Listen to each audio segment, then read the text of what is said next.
Ce matin dans Grain de beauté, comme je vous l'annonçais, eh bien, je vous propose la rencontre avec le docteur Jacques Oana, qui est chirurgien, plasticien, et ensemble, eh bien, nous allons parler de beauté, évidemment, et nous allons essayer de définir ce que la chirurgie esthétique peut apporter aux femmes et aux hommes qui viennent consulter un chirurgien pour modifier, pour rectifier peut-être une esthétique.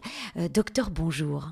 Bonjour Léa. Merci d'être avec nous ce matin, de nous avoir accordé un peu de votre temps. J'ai un grand plaisir à être ici. Merci à vous. Alors, c'est vrai qu'on va parler de beauté, évidemment. Est-ce que, comment dirais-je, qu'est-ce que la beauté pour un chirurgien plasticien?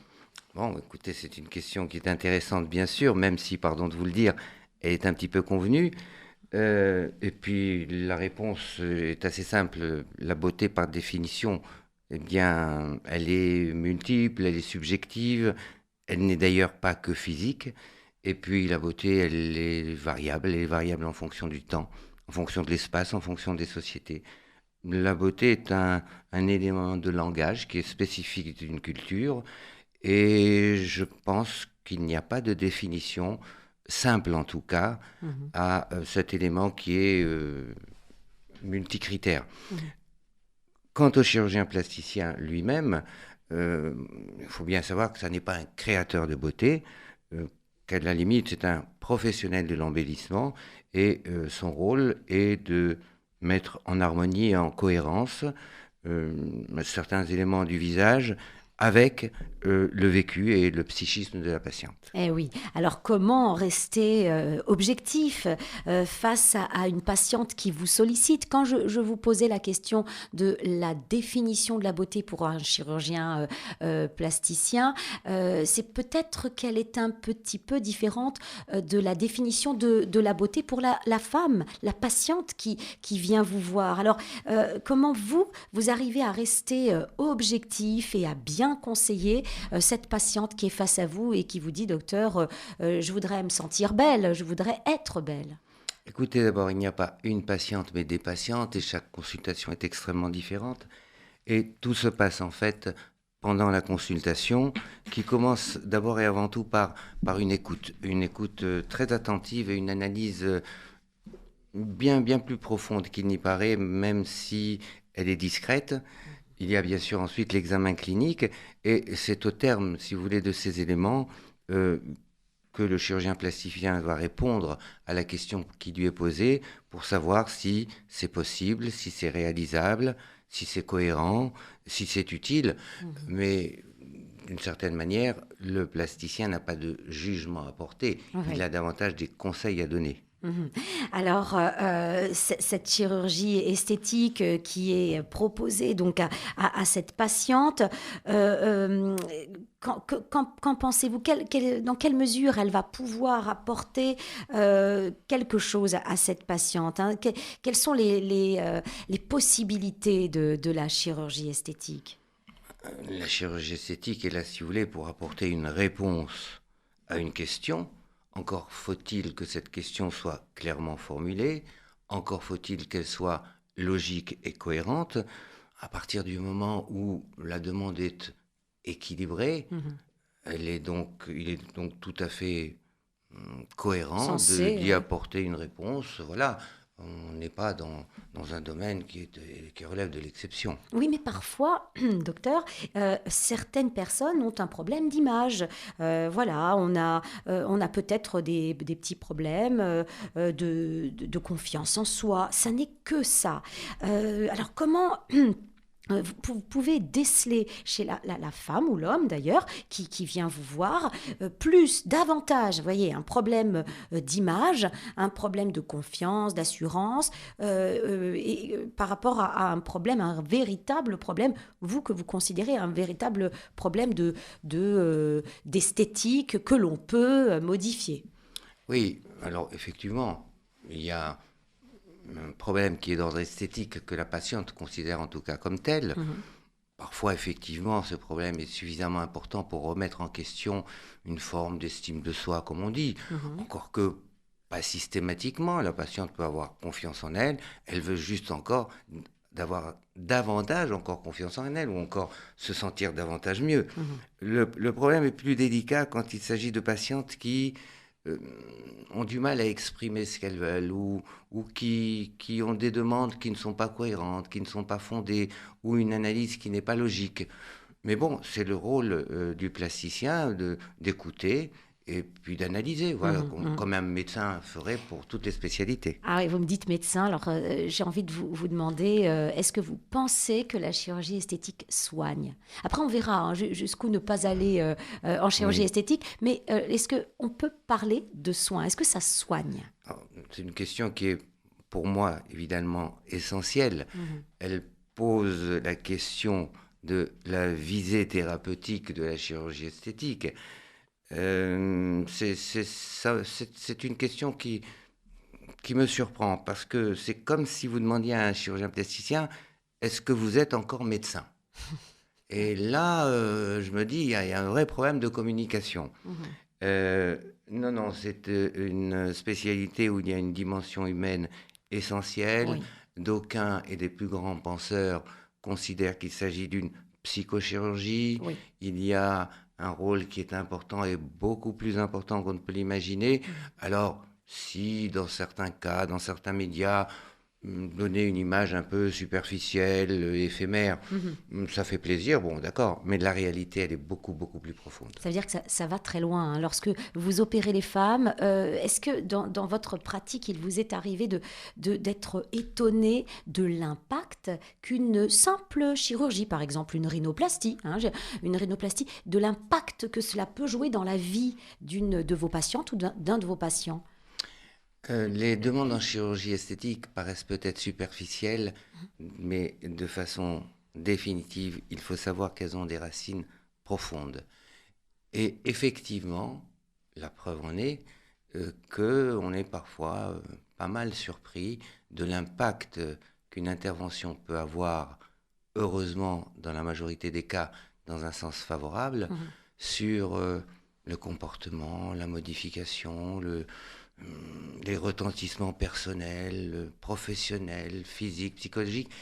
Et l'importance de ce retentissement doit donner au chirurgien, et doit questionner le chirurgien esthétique sur la profondeur justement de son geste qui ne s'arrête pas uniquement à un geste technique. Mhm. Donc, en général, la chirurgie a ses effets positifs, mais parfois, et ça, vous ne pouvez pas le nier, docteur, bon, on le voit dans les médias, il y a certaines patientes, certaines femmes, en général, ce sont des femmes qui vont un peu loin. Et on le voit visuellement, c'est un peu choquant. Il y a eu ces dernières années pas mal d'engouement. On parlera un peu plus tard de cet engouement pour la chirurgie esthétique.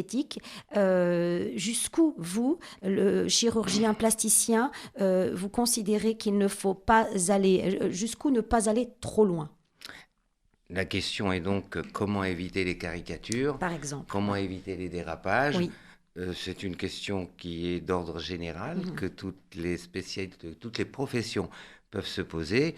Écoutez, il suffit d'éviter les excès, de se dire que le mieux est toujours l'ennemi du bien, Oui. qu'à l'impossible nul n'est tenu, et qu'il faut rester à la fois euh, positif, bien sûr, mais avec un certain recul. Mhm. Voilà. Et c'est sûr que il y a ces demandes excessives, mais Mhm. bon, il faut s'en éloigner. Il faut d'abord essayer de les comprendre quand même. Hein. Il ne faut pas comme ça dire non, c'est trop facile. Il faut essayer de les comprendre et puis essayer de les réorienter. Oui. Voilà. Comment vous, justement, ça vous est arrivé, j'imagine, de refuser une opération? Comment vous réagissez face à une patiente ou un patient quand vous considérez que ben, c'est de l'excès? Là, non, vous ne participerez pas à cette modification esthétique de la demande de la patiente. Comment est-ce qu'on peut réagir, justement, face à ça? Vous savez, ces mêmes personnes qui viennent voir un chirurgien plasticien et qui ont une demande excessive, euh, elles ont vu plusieurs chirurgiens plasticiens avant, elles savent elles-mêmes que leur demande n'est pas tout à fait cohérente.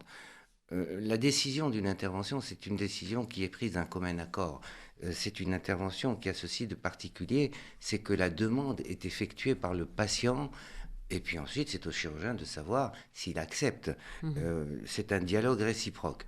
Alors bon, si je juge parce que je pense que la demande n'est pas tout à fait cohérente, je trouve un moyen, j'espère élégant et délicat, Oui. pour détourner un petit peu le fil de cette consultation et de ne pas procéder à une intervention. Oui, on peut diriger, vous pensez, c'est une chose faisable de diriger peut-être la patiente vers une consultation psy, entre guillemets, lorsqu'il y a ce genre de débordement et de demandes excessives. Oui, oui, Oui, absolument. oui. Et bon, après, il faut appréhender chaque personne d'une manière différente. Mhm. Essayer de lui expliquer, essayer de la remettre dans une analyse et d'un jugement qui est plus lucide et plus logique. Il arrive parfois cependant que si la patiente ou le patient est obstiné ou on dit dysmorphophobe, ça veut dire qu'il Oui. veut à tout prix quelque chose que je ne vois même pas, qui voit des Mhm. rides là où il n'y en a pas, un Mhm. excès de peau là où il n'y en a pas.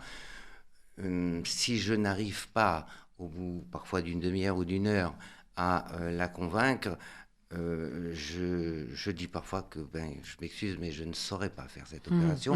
Mhm. Je ne dis pas que je ne veux pas, mais je dirais que non, voilà, moi je ne saurais pas. Il faut peut-être, Allez euh, voir. non, pas aller voir Non. d'autres, mais bon, il y a peut-être des spécialistes, mais Ouais. non, c'est pas Ouais. mon domaine Ouais, il faut être particulier. délicat en Voilà, tout cas. tout à fait. On l'a bien compris que la chirurgie esthétique touche vraiment à des domaines très très fragiles de la personne. Alors malgré tout, depuis quelques années, on voit un engouement des femmes. Alors je vous propose, docteur, de nous séparer quelques instants et puis on revient juste après pour parler de cet engouement pour la chirurgie esthétique et puis d'aller peut-être un peu plus dans le détail, dans quel domaine il y a des progrès assez remarquables, et puis parler, dire quelques mots sur le rajeunissement. Je sais que vous aviez envie de parler de la rhinoplastie, c'est une chirurgie qui vous touche pas mal. On se retrouve dans un instant.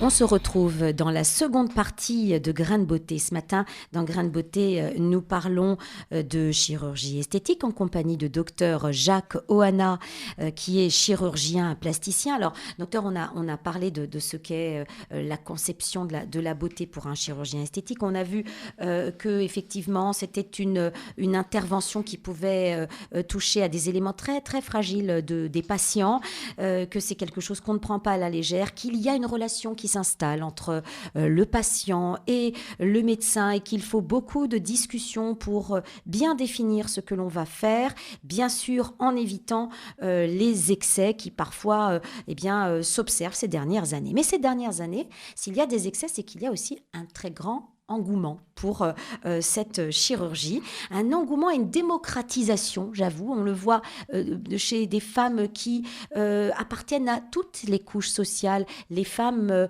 sont friandes de chirurgie esthétique. Alors, pourquoi, à votre avis, docteur, y a-t-il un engouement plus fort ces dernières années qu'il y a 15 ou 20 ans?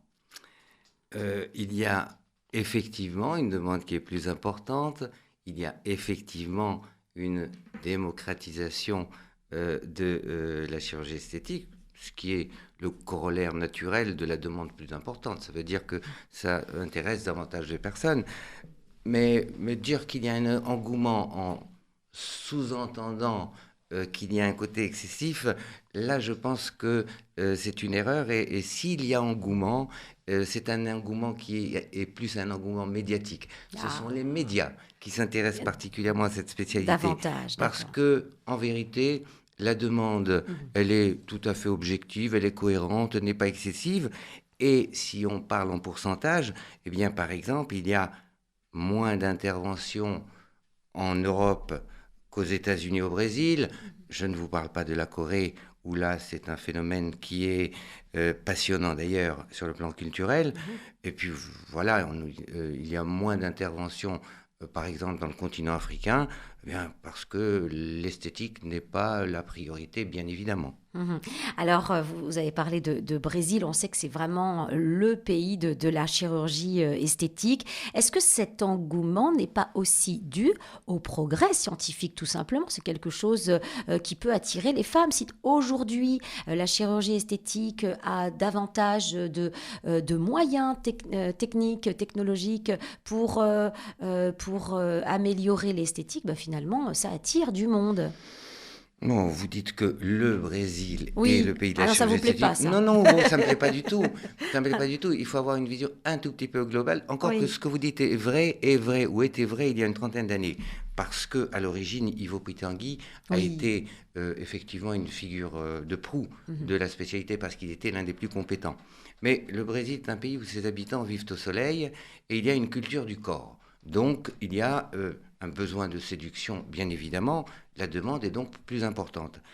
Si aujourd'hui on doit parler d'un pays de la chirurgie esthétique, alors j'aurais plus tendance à dire que la Corée aujourd'hui, la Corée du Sud bien sûr, aujourd'hui a pris le pas sur le Brésil, mais d'une toute autre manière, et c'est en ça que c'est le témoignage d'un élément culturel. La Corée, c'est, j'allais dire, uniquement le visage, Ah, oui. alors que le Brésil, c'est essentiellement le corps. Voilà, Mhm. c'est des éléments qui sont importants, mais en France, on va dire que la demande est partagée entre le visage et le corps. C'est On est peut-être plus la traduction équilibré. d'une forme d'équilibre, tout à fait, tout à fait. Alors, le progrès technique, où est-ce qu'il est le plus spectaculaire ces dernières années? Dans quel type d'intervention? Le progrès technique en matière de chirurgie esthétique est un progrès qui permet une personnalisation des résultats. Il n'y a pas une technique qui a fait un progrès. L'ensemble des techniques avance et l'ensemble des techniques permettent voilà, Mm. une individualisation, un résultat qui est davantage naturel et c'est Ouais. valable pour le visage, pour le nez, etc. Mais ça, c'est Bon, très, très français, non? bon, De rester naturel. J'ai le sentiment que dans d'autres cultures, on a envie que ça se voit. On fait une intervention et on en est fier et on veut le montrer. Alors qu'en France, il y a plus une discrétion dans ce domaine-là. Et du coup, la finesse de la technique importe davantage. oui, on va dire qu'en France, les gens sont réservés, Oui. donc les résultats, ils les veulent discrets et naturels. En Californie, c'est tout à fait l'exhibition, alors il faut montrer à tout prix peut-être. Ouais. Je reviens sur la Corée parce que je reviens d'un voyage Ouais. en Corée du Sud Ouais. qui m'a Bouleversé, on dirait. en tout C'est cas plein. qui m'a permis de me poser beaucoup de questions sur un plan culturel, pas Oui. que sur un plan technique. Et je disais qu'en Corée, par exemple, il ne s'agit pas d'être excessif, il ne s'agit pas de rester naturel, il s'agit de changer totalement. Et là, Ah on oui, peut se là, poser ça pose. certaines questions C'est-à-dire qui sortent peut-être du cadre de votre interview. c'est vrai, mais ça peut être néanmoins assez intéressant. Est-ce Voilà. qu'en Corée, on a envie de transformer son visage en occidental, un visage occidental, Alors, en changeant la forme du là nez, encore, etc. s'il vous plaît, il faut se garder de tout jugement. Oui, Et je ne peux pas vous donner une réponse parce que je ne connais pas suffisamment la culture mais coréenne. votre impression, Le fait est que, il y a une petite tendance.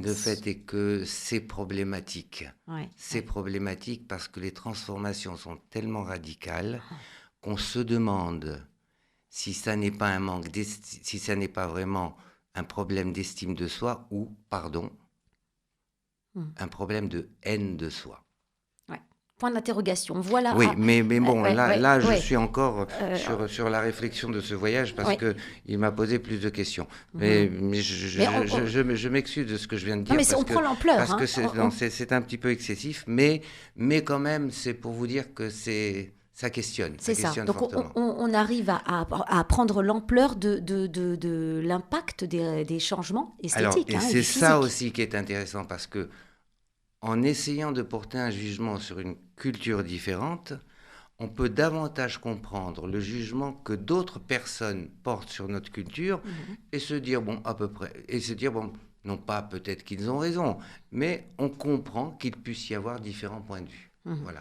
Alors, on laisse ce sujet. Ce sera intéressant d'y revenir peut-être pour d'autres émissions sur le questionnement que cela pose, ce changement d'esthétique. Oui, oui, oui. Pardon, je veux revenir sur la Corée du Sud parce que oui. j'ai dit un mot qui est excessif. Non, c'est beaucoup plus subtil que ça. Il y a des notions d'intégration sociale, il y a des notions de professionnelles, etc. Qui sont lourdes, c'est bien. C'est une caricature et comme dans toutes les caricatures, il y a beaucoup de choses à apprendre. Alors, revenons peut-être à quelque chose d'un peu plus, enfin la chirurgie en France qui est peut-être un peu plus équilibrée, où là, malgré tout, il y a, quand je parle d'engouement, je sais que ça vous gêne un peu, mais le rajeunissement, c'est quand même, comment dirais-je, une obsession dans le domaine de la chirurgie esthétique. Écoutez, quelles sont les deux obsessions? Pas que dans le domaine de la chirurgie esthétique. Tout le monde veut être jeune, beau et riche. Oui, évidemment. Riche, on va laisser ça de côté, puisque les patientes ne viennent pas nous voir pour être riches. Beau, vous avez dit que c'était relatif. Non. Hein. Alors, beau et jeune, voilà les deux axes. Voilà, c'est pas une obsession, c'est une demande qui est légitime. Ça serait un peu surprenant de voir quelqu'un venir pour vous dire, voilà, je veux vieillir davantage, ou bien je me trouve trop beau. Voilà, oui. C'est tout, on peut dire ça. Non mais docteur... que ça arrive, mais c'est suspect. Hein. Mais docteur, on pourrait imaginer par contre que certaines rides sont charmantes. Voilà, donc c'est en cela que je dis que ça peut être obsessionnel de vouloir remplir ces rides avec, vous savez, les moyens de la médecine esthétique. C'est très important. Bien évidemment que certaines rides sont charmantes et c'est évident. En fait, tout dépend de la façon dont la patiente pose la question. Si elle vous pose une question sur une ride avec un air terrorisé parce qu'elle ne la supporte pas sur un miroir, vous n'allez pas lui dire c'est charmant. Bon, non, évidemment, elle va vous dire, elle ne va pas trop comprendre. Si par contre c'est dit à la légère, il y a peut-être cette ride, bon, là on peut se permettre de dire, bon non, ça va, c'est joli, au contraire. Voyez.